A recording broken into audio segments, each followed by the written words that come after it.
Bike सवार 3 अपराधियों ने दनादन गोलियां चला करके स्कूल जा रहे शिक्षक को गोलियों से भून डाला। तो वहीं आपको बता दें कि गोली लगने के बाद शिक्षक घटना स्थल पर ही दम तोड़ दिए। उक्त घटना बक्सर जिले की है, जहां शिक्षक सरोज सिंह पहले की भांति स्कूल जा रहे थे। घर से निकले ही कि पूर्व से घात लगाए अपराधियों ने दनादन उनके ऊपर गोलियां चला दी और गोलियां चलाकर हथियार लहराते हुए घटना स्थल से भाग निकले।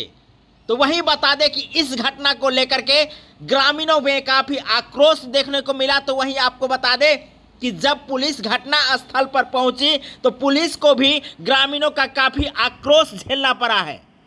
आइए इस घटना के संदर्भ में विशेष जानकारी हम आपको देते हैं मिथिला दस्तक के माध्यम से।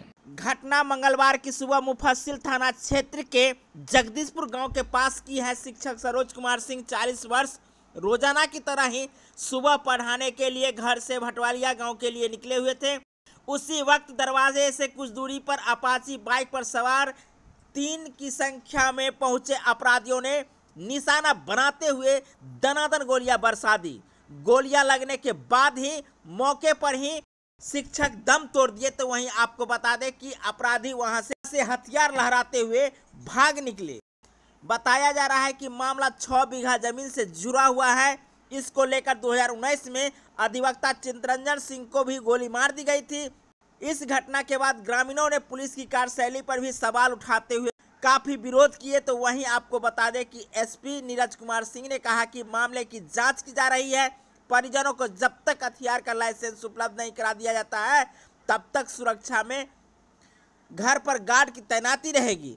पहले से ही जमीनी विवाद का मामला चल रहा था और इसी कड़ी में आज शिक्षक सरोज सिंह को अपराधियों ने दनादन गोलियां चलाकर मौत के घाट उतार दिए हैं।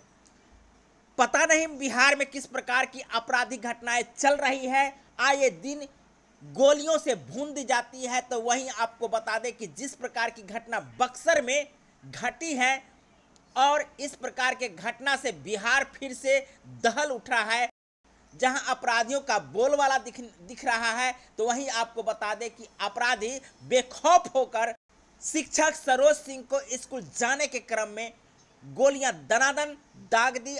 इस खबर को लेकर के ग्रामीणों में काफी आक्रोश देखा गया है और इसी क्रम में